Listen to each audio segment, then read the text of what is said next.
Welcome to SportsBeat KC, the Kansas City Star's daily sports podcast. It's Monday, March 8th, and I'm Blair Kerkhoff.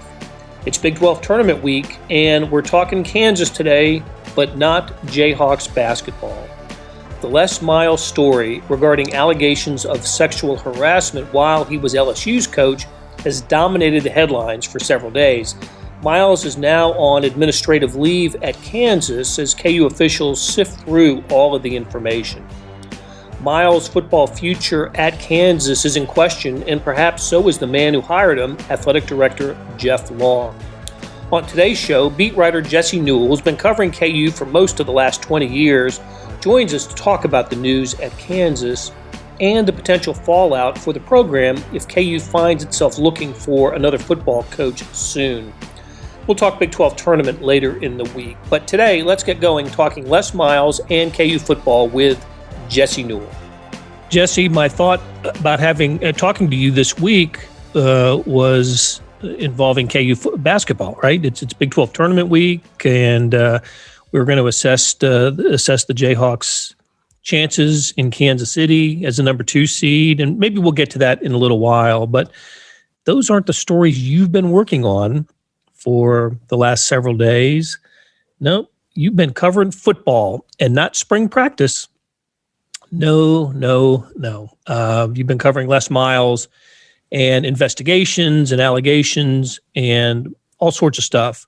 So let's get up to date where things stand now. I guess the latest piece of news from the Les Miles story was a response from his attorney, and which basically said that look, Les was not.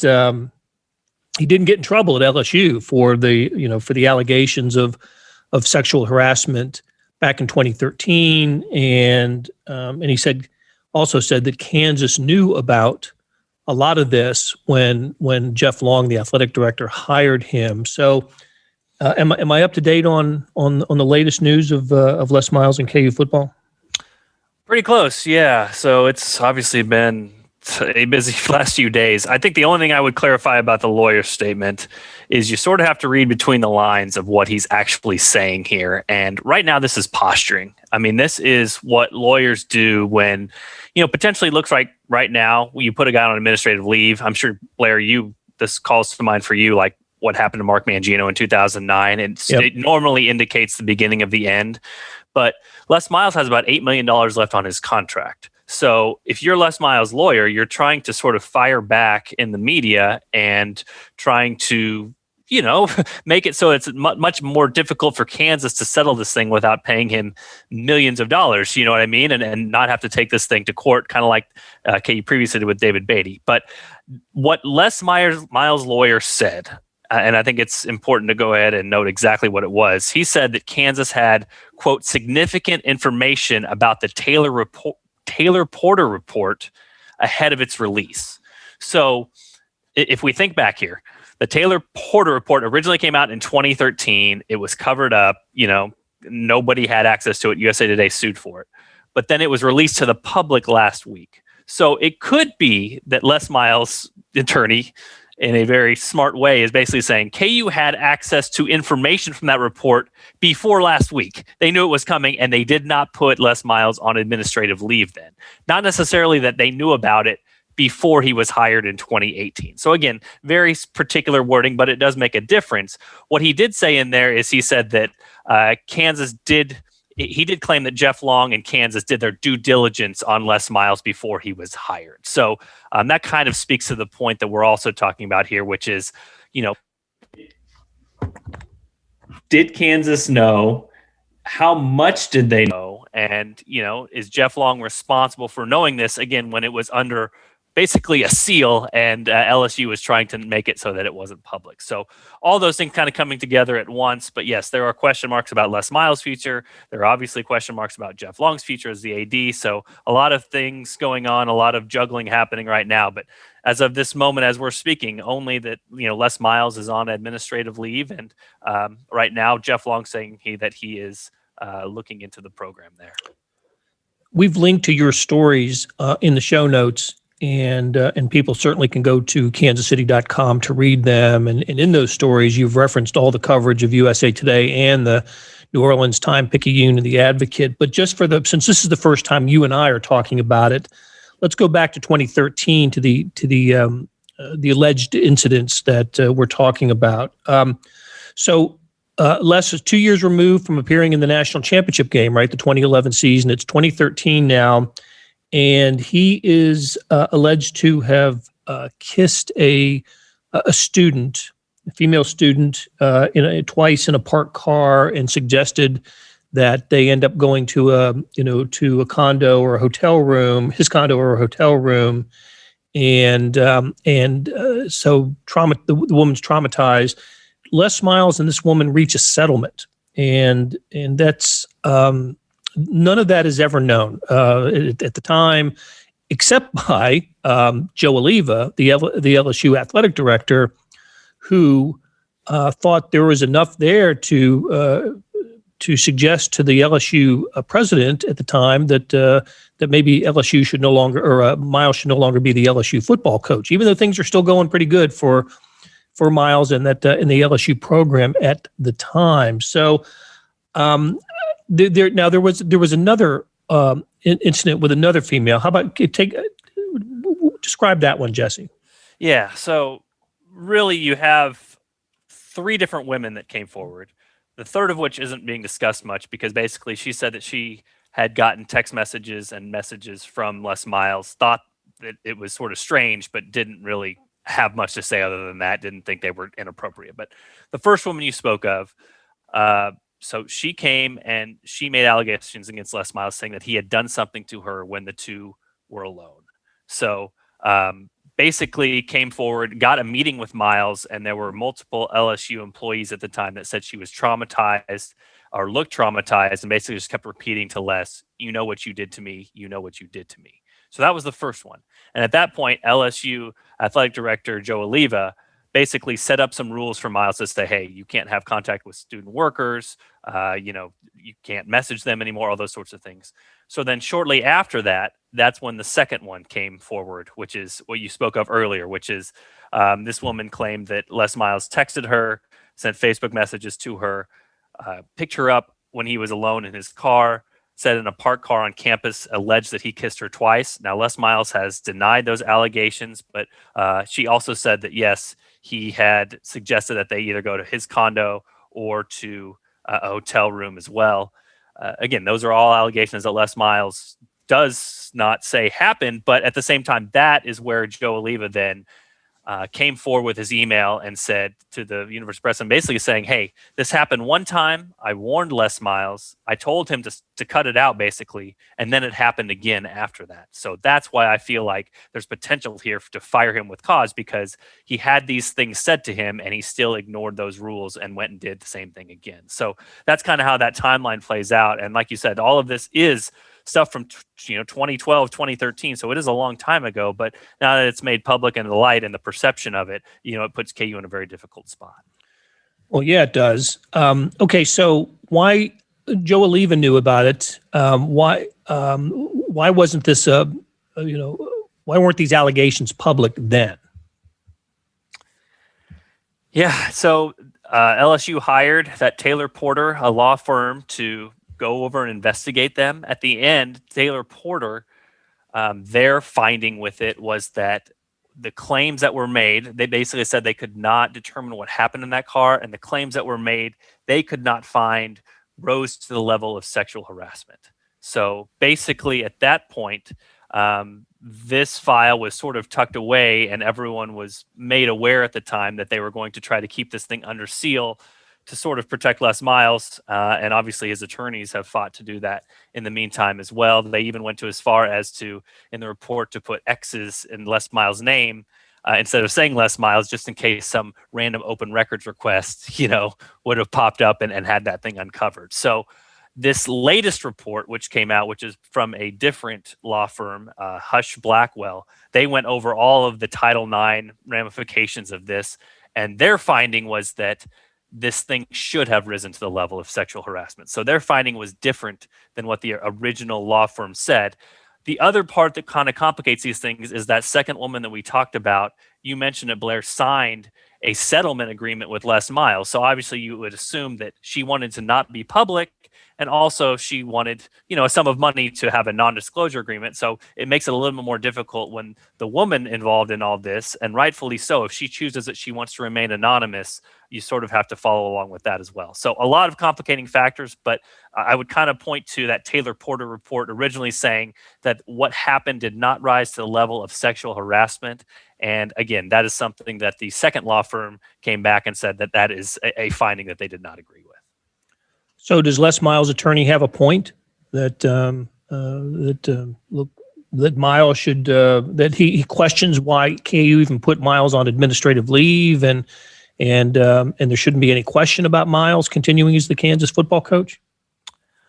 It's probably not for me to totally decide. I mean, I think, like I said earlier, I think it's posturing. I think it's what lawyers do. So I think the point he's trying to make is, I'm sure what happened was when all this stuff started to come down, Jeff Long went to Les Miles and his attorney and said, hey, what's going on? I want some information. And they couldn't share it yet, but they could say, hey, here's some stuff we can get to you, and share this and say, hey, here's a heads up of what could be coming. And so if you look very closely at the KU releases from last week, they talk about how KU did not have access to the documents, that they did not have access to the reports. So basically that language sort of could lead you in the direction to say that while KU is not saying it didn't have awareness of what was going on or what potentially was happening, it didn't have access to the documents, even if it was talking to Les Miles' attorney and Les Miles at the time to try to figure out what the heck was going to be in these reports. So I think what it's basically trying to do is it's trying to get some leverage here, because again, Les Miles is in a very tough spot here. The court of public opinion on this one sort of seems to have already ruled, you know what I'm saying? And so it's going to be very difficult for him to remain the coach at Kansas. However, there is that sticking point that he is owed $8 million on his contract. And if you look back, KU tried to fire its last coach for cause to get out of his buyout, and that did not go so well. Many things came out in depositions, and that thing dragged on for, over a year. And in the end, KU was out more money than it would have been if it had just paid David Beatty his $3 million. It paid $2.55 million to him, and then paid more than $500,000 in legal fees. So again, this is sort of an awkward, delicate dance that both these sides are having right now. I think what Les Miles' attorney is trying to argue is, if they presented this, let's say 2 weeks ago to Kansas and said, here's some of the findings that are going to come out, even without the document, he's saying, why did KU not put him on administrative leave then? All they're doing now is putting him on administrative leave because there's a lot of media blowback. However, I think there is probably, rational minds can say, well, yes, now that everything is out there, and now that the public has access to it, and now that KU has access to it, they obviously could have the right and reserve the right to change their mind and put him on administrative leave then. So it's sort of a semantics argument from both sides right here, but the ultimate end goal is that both sides are trying to grab as much leverage as they can so that they can not settle things that are not in their best interest. And again, KU's trying to save money in the middle of a pandemic when it doesn't have much. Les Miles is trying to get a bunch of money when obviously some things are stacked against him. So this happened in 2013, the allegations, the alleged incidents. So in 2014, Les Miles goes 8-5 at LSU. And of course, that is below expectations, having coming off 4 straight double-digit victory seasons, including like I said, the 2011 game in which they went to the national championship and lost to Alabama. In 2015, he goes 9-3, a little bit of a bounce back, but still, I think the fans are restless there. And of course, in 2016, he splits his first 4 games. I remember that was the year they opened against Wisconsin at Lambeau Field and lost that game.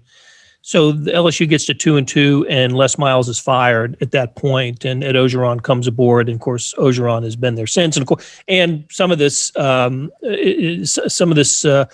reports of allegations later continued under the Ed Ogeron regime at LSU. But anyway, Les Miles is out of a job for all of 2016 and 2017. Kansas hires him in 2018. Jeff Long comes aboard as athletic director and hires Les Miles.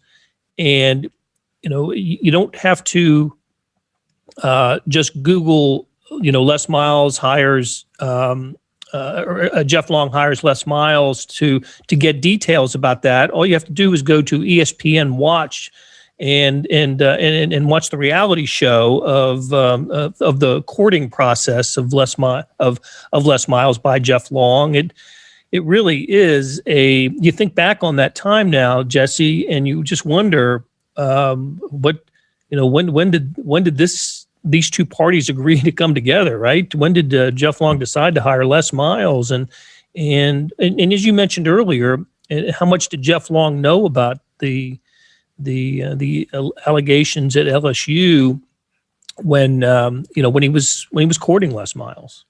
Yeah, so we'll have a story coming out here soon, Blair, where I take a deep look at all this and kind of bringing all these parts together, which you're talking about.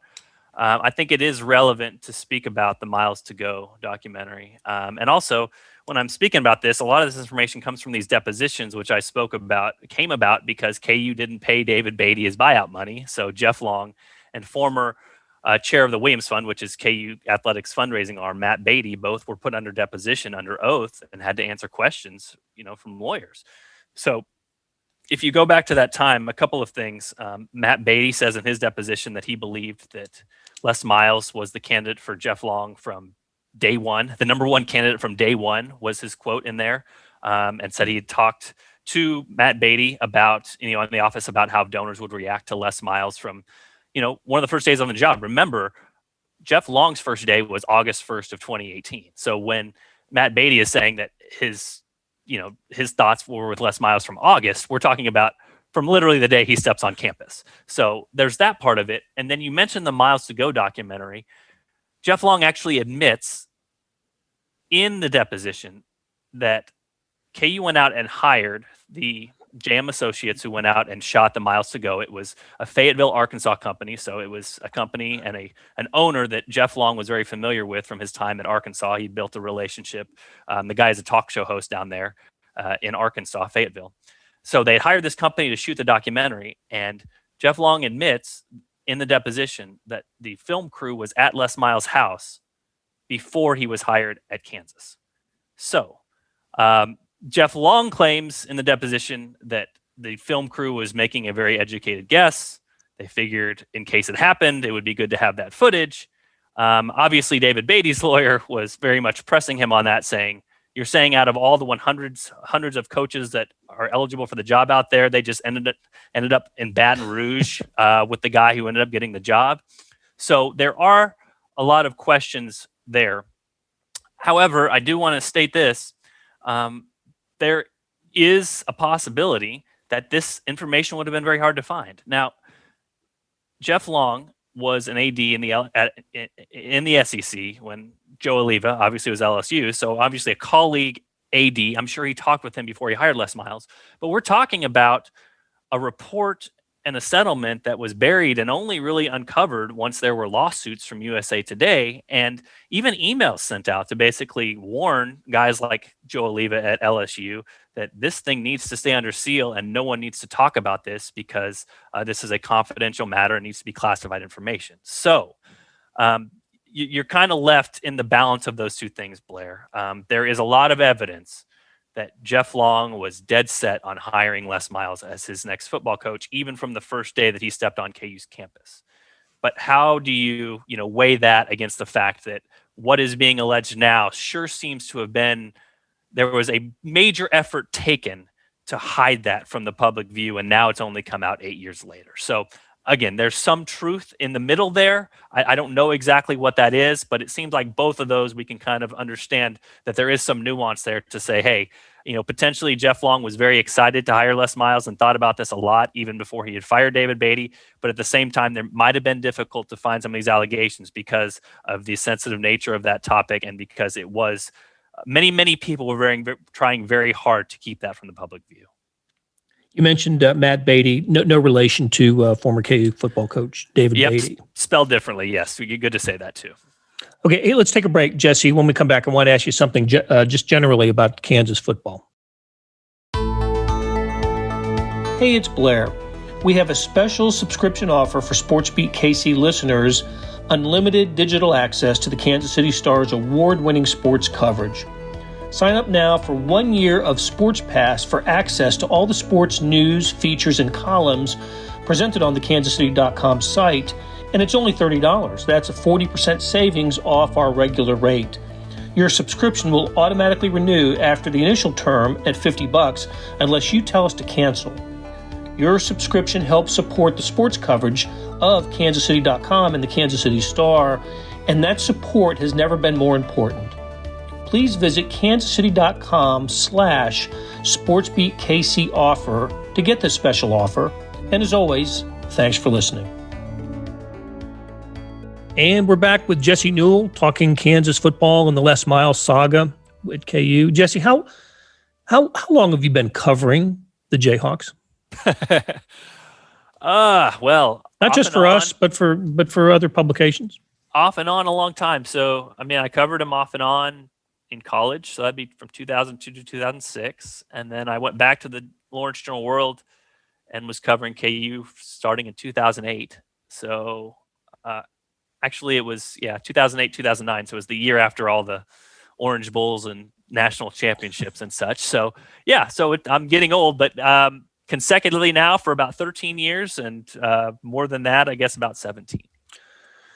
So so you have covered Kansas football in the worst of times. I can't think of we can make fun of it, but look, I don't like making fun of of college teams. Those are teenage and early 20s kids, and their parents have invested a lot of emotion and everything into their program. But it's been a downtrodden program since Mark Mangino left. And coach after coach has come through, and we can certainly argue the merits of the hires, not just of the coaches, but the athletic directors, but and controversies as well. You mentioned the David Beatty departure, and now what we have with Les Miles. I don't know. I guess I'm trying to put it all into a little bit of perspective here. That it's if you're a Kansas football fan. You have been, you just have been beaten down year after year with the lack of success and the, on the field, and now the way these, what's happening now and what's happening with the way that David Beatty departed. So, I guess Jesse, the question would be, how much longer? Because of this, what's the potential for Kansas football tail spinning to continue? I think Les Miles has actually he's had the right idea about recruiting at Kansas to get high school classes in there and not go the junior college route, the method that sank David Beatty and Charlie Weiss before him, and so Kansas has had some good classes, but just when they make maybe a little bit of progress on that front, this happens, and it threatens to just unravel whatever accomplishments Kansas has had. They didn't have any on the field last year; they were winless. But anyway, I thought the idea was correct for trying to build the program, and now I don't know where it goes from here. Well, here's the number one thing to know, Blair: the timing on this could not be worse. I mean, there is literally not a moment in NCAA history that could be worse timing than right now for Kansas. And the reason for that is because of COVID. And because of COVID, everybody gets a free transfer. Okay? Everybody. You can go anywhere you want, and you can be there and play there immediately. That's because of COVID and what's happened there. So think about this for Kansas. You're mentioning, we talked about, hey, Les Miles might not be the coach very much longer. KU might have to look in another direction. But you just said it. I've talked all this time about all these coaches ran into the same problem. No one wanted to pay the bill for the charge that the previous coach had left. And you're absolutely correct. Les Miles came in and said, I'm paying the bill. I'm going to take all high school guys. I'm going to get the most talented guys I can get. I'm going to build this thing the right way. And for 2 years, I'm going to get my teeth kicked in. And it's going to be ugly. But on the back end of it, year 4, year 5, it's going to look a lot better for Kansas football. It's going to look a lot, potentially they were hoping like the Mark Mangino years where they built it up with high school guys, had guys in the program, good redshirt sophomores, redshirt juniors, that sorts of things. So yes, the future was looking bright with that, but now it doesn't potentially because, Kansas, last time I checked, their 2020 recruiting class was third in the Big 12, according to Rivals. Blair, they went 0-9 last year. How are they recruiting better than Iowa State or K-State or any of those teams? Like, that's ridiculous. But now it could all completely fall apart if, they don't bring in the right guy and the players feel like they're being left on an island here because all of them, the talented ones, the good ones, can immediately transfer elsewhere, go home, and decide to go to a school. And all those schools will take some of these players that are pretty darn good. So this is really delicate for Kansas. If you get rid of Les Miles, who do you replace him with? Do you go the interim route? And this is the reason I think interim makes a lot of sense. If you put somebody in there that has been, with the program, that can keep the continuity, they can get them through the 2021 season. It can buy you some time, and potentially what this program needs most is to keep these talented guys they've worked so hard to get, because otherwise, like you said, now you're kicking your window down the road again, because if they lose half their roster, Blair, there could be a point if one domino becomes two, becomes three, and then everybody starts leaving, they could be left with half a roster. So, that really, it would be the worst case of all worst case scenarios, but because of COVID and the pandemic and what the NCAA has done with that, it really is a very dire situation for KU football now. And that's why these next few weeks are very important, because they made so many gains to bring in those talented players. To lose them all in one fell swoop because of all this that's happened in the last couple of weeks, that would really be a nightmare scenario. And as you said, it would put the program back another 3 or 4 years. I did see, I think I saw on your Twitter account this weekend that they picked up a commitment this weekend. They did, from an offensive line, a 3-star offensive lineman in 2022. And what's fascinating about that is he just has a really close relationship with KU's new offensive line coach, Lee Grimes.